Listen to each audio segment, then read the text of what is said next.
Hey everyone, and welcome to this. This is a new video series we're doing here at Risky Biz HQ, which is product demos. Basically, vendors sponsor us to produce these demos. The idea being, it's not that we're endorsing any particular products you see in this series, but the whole point is really for users to be able to see the technology that's on offer, because we often do podcasts and audio interviews with people who make tech, and it doesn't necessarily translate into people having that sort of tangible visual understanding of what it is a company is doing. And to kick things off, we're here with Ryan Noon, who is the CEO and co-founder of a company called Material Security.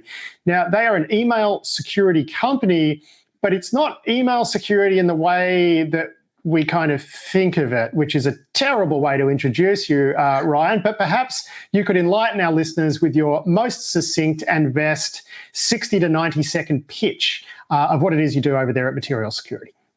All right, cool. Hey, it's great to be here, and I'm really happy to actually show you guys software. I think it's how it should be. So what we do is we help analyze risk in email, and we help mitigate the consequences that happen all the time in email. So people have told us that we are the first application security company with regards to email, and that everything else out there is a form of network security. It's a firewall designed to, scan emails as they come in and go out. We are here to protect email as it is in the real world.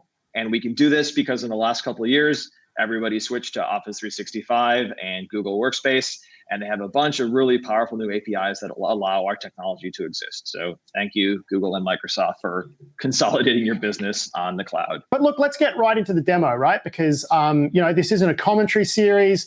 This is really about showing a product and how it works. So I'm going to press the magic button, and that's going to bring up your screen there. So tell us right now, what are we looking at here? Yeah, so this is the admin dashboard. The whole point of this thing is to basically help you understand the analytics that it brings to the table. And I've got kind of redacted screenshots from real customers. And then what's neat about it is basically, we divide the world of security into basically visibility and then actual protection and mitigation. All right. So the point of this UI, this is what admins see on our product. And it shows them basically everything that we think is right and wrong. And then helps them use sort of the advanced features to protect information, to protect all of the other accounts that are linked to email. And then we have a really cool part of the product called Phishing herd immunity, which is all about basically letting your users protect each other from the stuff that gets through all these firewalls and stuff. So I will point out too, just very quickly, that the reason we didn't walk through the setup and installation is because it being a cloud product, it's kind of trivial. We do like free evals and we turn it on in like 15 minutes. And then by the second meeting, you get like all of the analytics and stuff. So it's pretty easy to roll out. Microsoft and Google made it really easy. And so you just, the thing can talk to Office 365 and G Suite domains or Google Workspace. And whatever they're calling it this month. Yeah. Yeah. We haven't changed it in the product because got to go with whatever everybody calls it, but you just press this button. You do a domain-wide delegation in G Suite. You press this button. You do an admin delegation in O365, and then you're just kind of good to go. And then it just syncs with the directory. You can turn on the features that you want for the people that you want, the groups that you want. It integrates with like all the different identity and group systems, and so you can just kind of roll it out where you want it, wherever you need extra visibility, wherever you need the protection, or just wall to wall if you want to. It's totally cool. All right. Okay, so it's really show easy to us. roll it out. So show us, okay, once it's rolled out, show us someone doing something useful with it. Show us some of the magical insights we can draw from this product once it's installed. Yeah, the first thing that our customers see when they work with us is we give them like a homepage of just stuff that we think is like fairly important. All right. So when we're showing this, we actually just show like redacted screenshots from real customers. And so when we roll out, we're like, okay, well, if you want to protect these environments, like what are the most important questions? And like, hey, you missed a bunch of people on your MFA, like that's important. Or, hey, it's really easy to bypass it. There's a bunch of ways to bypass it. I think we know them all at this point. All right. What's in mailboxes that like is sensitive and could walk. All right. Like the whole point of a lot of the really bad email hacks in the last 10 years, up to and including SolarWinds and Hafnium, is that there's a ton of stuff sitting at rest in employee mailboxes. People that do IR will notice like after a laptop gets compromised, like the first thing the person does is like open up email and like grab everything, or people will like do OAuth phishing and just suck all the data out. There's a ton of stuff sitting in mailboxes, like, everything between companies, sometimes going back years and years. So like the product is scanning and walking back through history, trying to find like some of the most important stuff that we think you wouldn't want to lose. And then, the homepage just sort of aggregates it and lets you know like what it found. And we have a bunch of ways of integrating with, pre-existing regimes and tagging systems and whatever. There's a bunch of ways that businesses try and do this, but just out of the box, people are getting value from just knowing like, oh, yep, like PCI says that's not supposed to be in there, but it is. Or like, every DocuSign that gets signed tends to sit in mailboxes, or people send you password protected attachments with the password in the next email. We can basically help you understand like what kind of beautiful pile of uranium, you're sitting on. All right. So that's there. Yeah. It's what's fun is it'll show you like auto forwarding, people that are sending things, where it shouldn't be. We have a la carte forwarding where it can show you people that are sending sensitive stuff to personal accounts just on a one-off basis that they shouldn't be. We built a really straightforward kind of like, don't call it a CASB, into the product. It'll just show you like all the different apps that are being used, which ones are licit and illicit. We have like... I want to stop you there because that's actually really interesting the way you do that, because you pointed out to me in a prior audio interview we did for the Risky Business podcast that basically if you look at someone's emails, you can really tell what software they're using because all of those services send emails to their users. So you're a Dropbox user, you're going to get you change your password, you get an email. I mean, you touch the website, you basically get an email, right? All of this stuff generates a trail and it winds up in users' inboxes. So you can actually gather some pretty interesting pseudo telemetry that way. Yeah, it works really well, and people are very glad that it exists, especially in kind of the COVID world where like trying to reverse proxy the network isn't super realistic. It's really straightforward for us to analyze this data.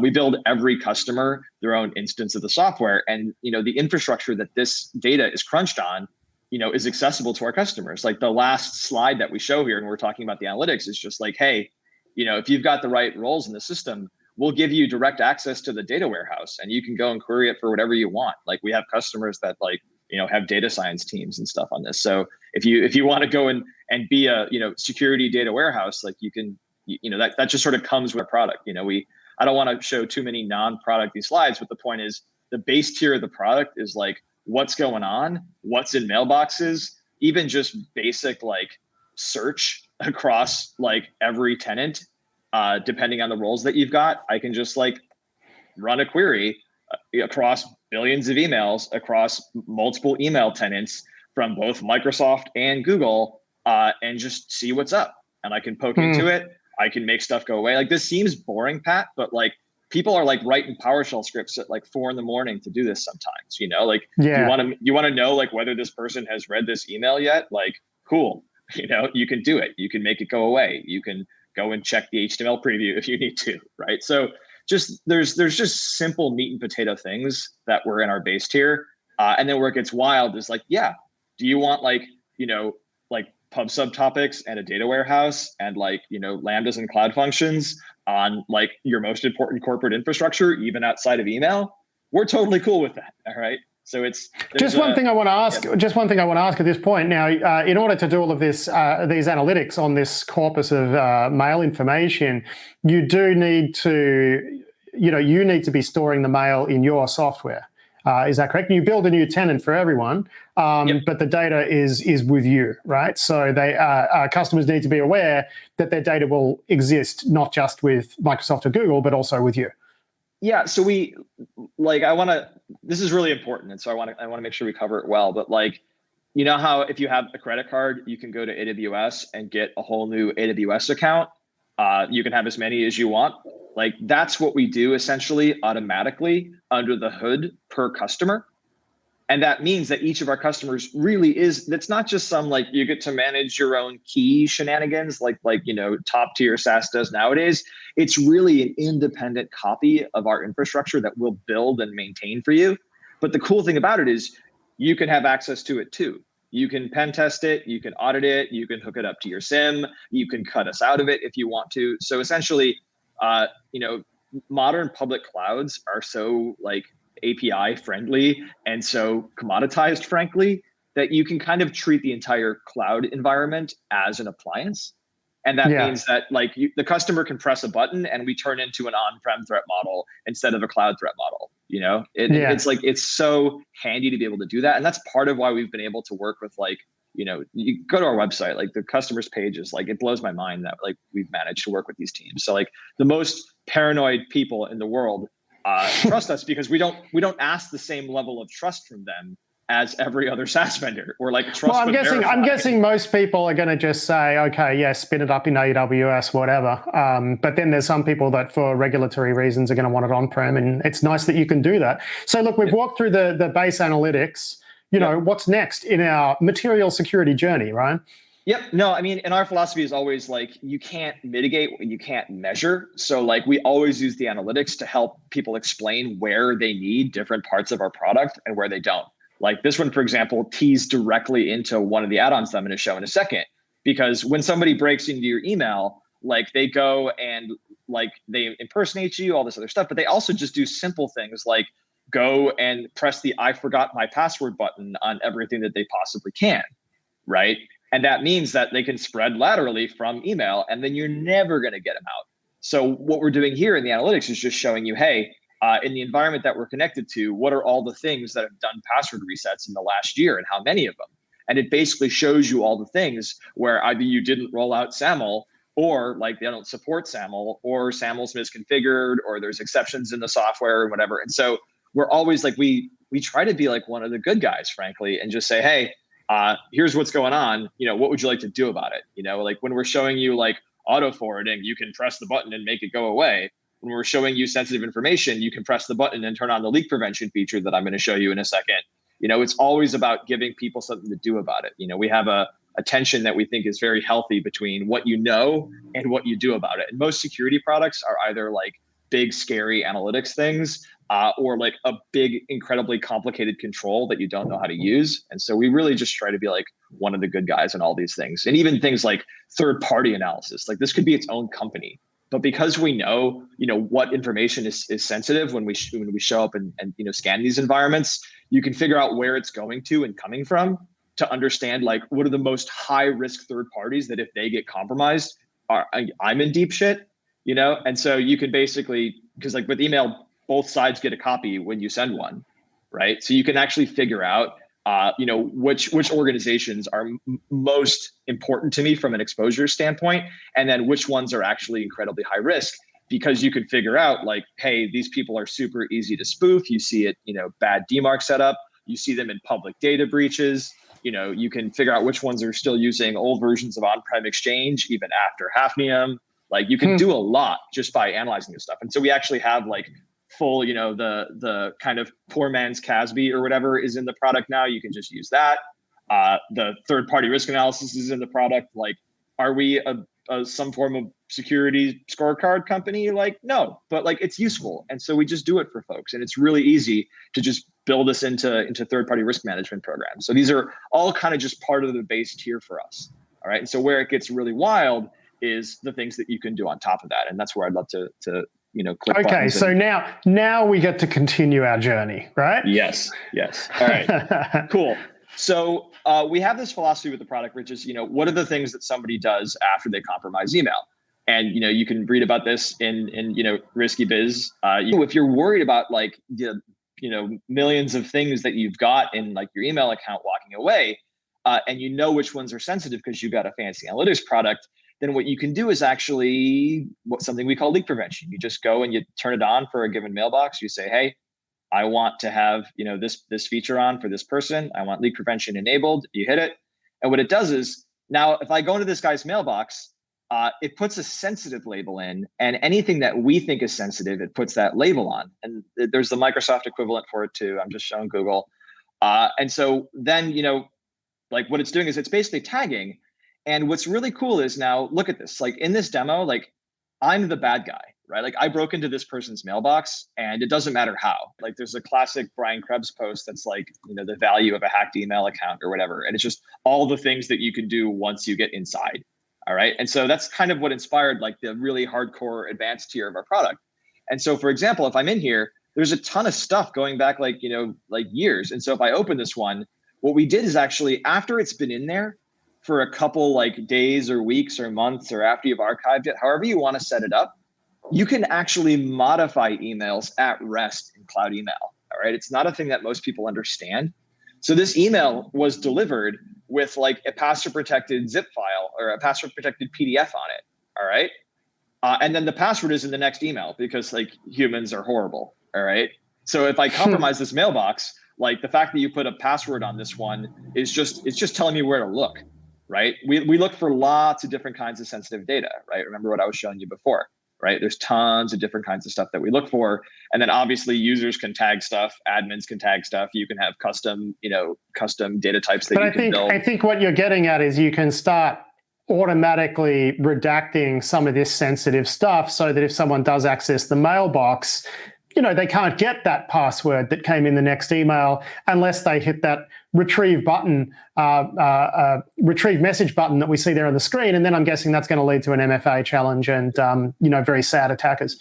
Yeah, no, the whole point is like people love having, data here. They kind of hoard it.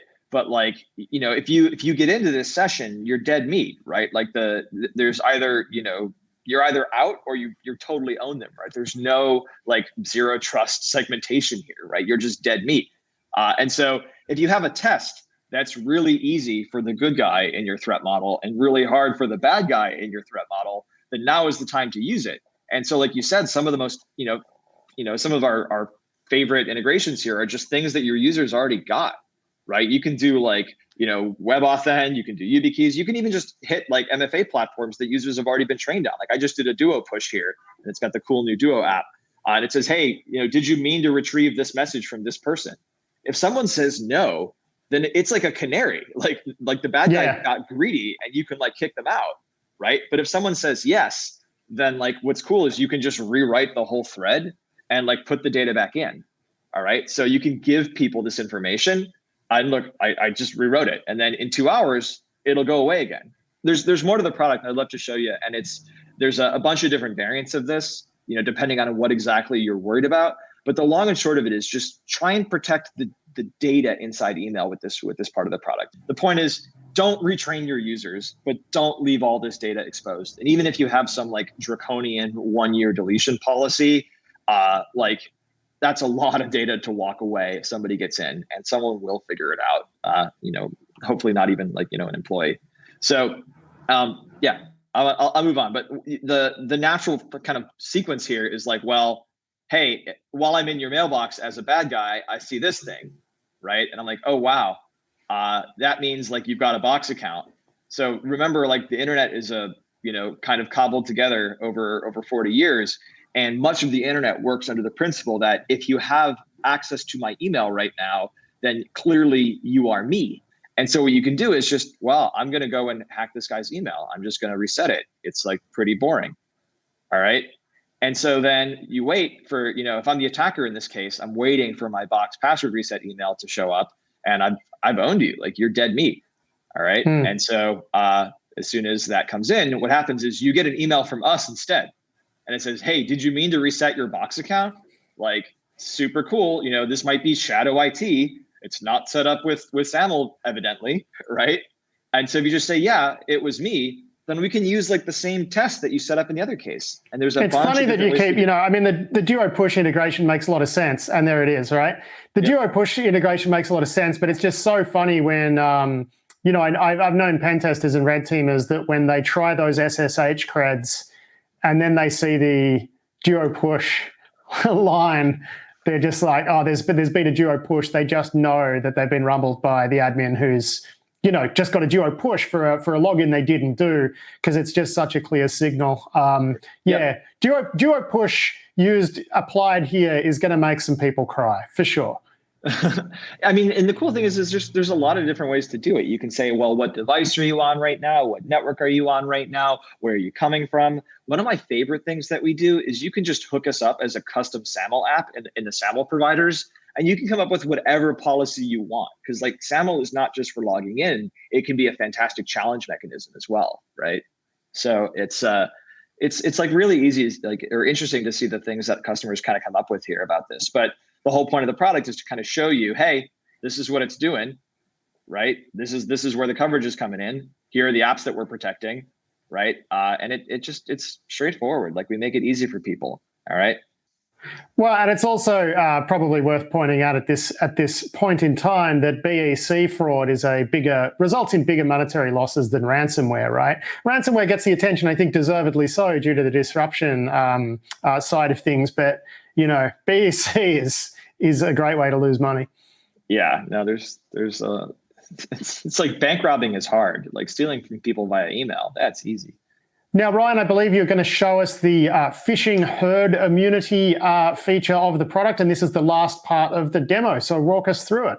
So the way that I like to demo this is I just trigger a phishing attack that is like designed to be like just basically something you could never block.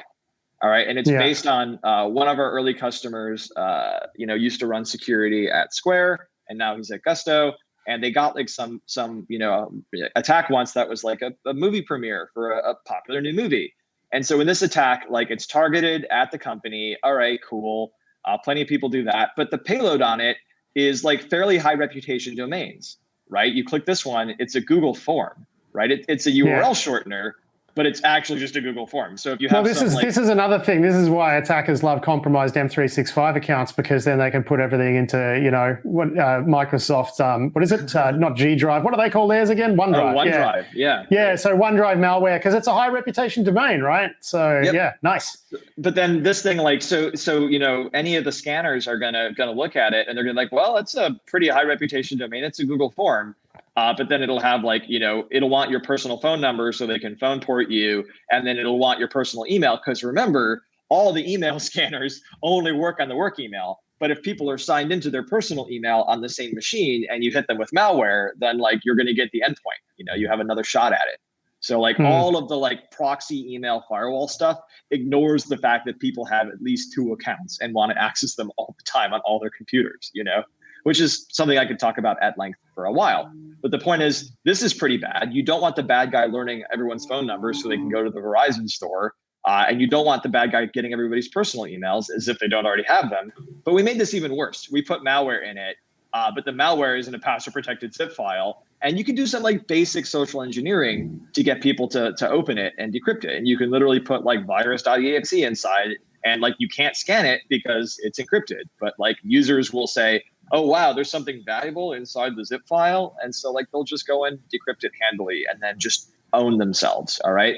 So this is just showing you that the investments that you've made in your users are important. Right. But what happens here, and what happened in the original story, as it was told to me from the companies I mentioned, is that by the time they got around to triaging that report, they had like 14 installs already. All right. And so it was like it went into a queue for like the security team to triage as fast as they could. But like, by the time they got around to it, like a couple of minutes later, like they were in deep trouble already. And so we realized like, whoa, there's an opportunity here because like I said, we have great data and we can modify stuff. So if somebody just reports this, right, you can just mark it as suspicious. Or we have like, we integrate with what Google's doing here. We have a button in Outlook if you need it. There's ways in Microsoft. Like we don't want to, I hope it's clear. Don't retrain your users. You can even forward stuff to like phishing at, yourcompany.com. Like the more the merrier. We don't care. But what we realized that we can do is just automatically start investigating this now, right? See what else, came in and what else is nasty. All right.